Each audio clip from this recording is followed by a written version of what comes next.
4 heures du matin, la journée commence sur la base travaux de Cannes-la-Boca. On est là depuis 3h50 environ. On prend notre service à 4h, mais on arrive toujours un peu plus tôt. Au retour du chantier de renouvellement des voies entre Antéor et Jean Lépin, une petite dizaine d'hommes manœuvrent pour casser les trains qui composent le train-usine, long de plusieurs kilomètres. Pour ne pas perturber la circulation des trains, les équipes du train-usine travaillent uniquement de nuit. Elles ont 30 jours pour renouveler 24 km de voies ferrées. Un travail qui ne peut s'accomplir qu'en parfaite liaison avec la base arrière. Les bases arrière, il faut qu'elles soient quand même assez proches du chantier pour que les temps d'acheminement entre les bases et le chantier ne mangent pas complètement le temps de travail et le temps d'entretien. La dégarnisseuse doit partir sur un autre chantier à telle date, il faut qu'elle parte à cette date-là. Le train de coupe, c'est pareil. C'est pour ça qu'il faut optimiser tous les jours la production pour essayer d'en faire le maximum dans le délai qui nous est imparti. Chaque nuit, une réunion définit la composition du train-usine en fonction de l'avancement des travaux. À partir de cette feuille de route, une cinquantaine d'hommes va se mobiliser de 4h à 22h pour permettre aux trains-travaux de repartir le soir. La mission première de la base, c'est d'avoir tous les matériaux qu'il faut pour réaliser le chantier, de faire les formations de train en respectant les compos qui nous sont donnés et de mettre tout ça à l'heure pour le départ et toujours pareil pour une production maximum du chantier.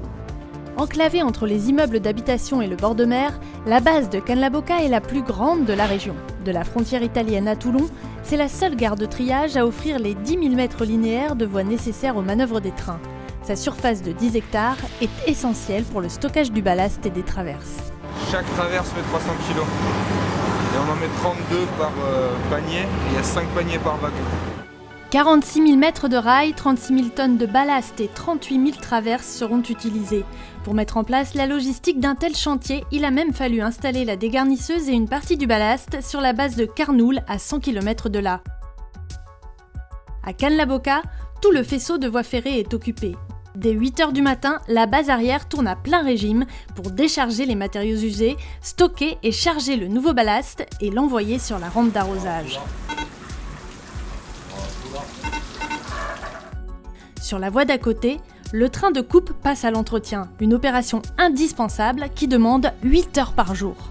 Il y a beaucoup de casse, beaucoup d'entretien. C'est un engin qui fait 170 mètres de long, qui est bourré de technologie et qui est très fragile.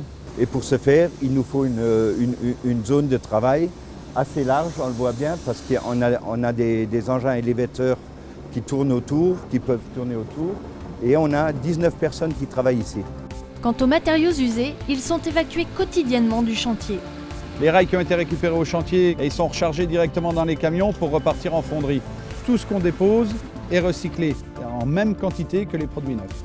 Pour tenir la cadence, ici on mange et on dort sur place, en wagon ou en container dans la zone qu'on appelle le train-parc. Le gros avantage, c'est qu'on a fini notre travail, on va dormir et donc on gagne des heures de trajet, des heures de sommeil en limitant les trajets.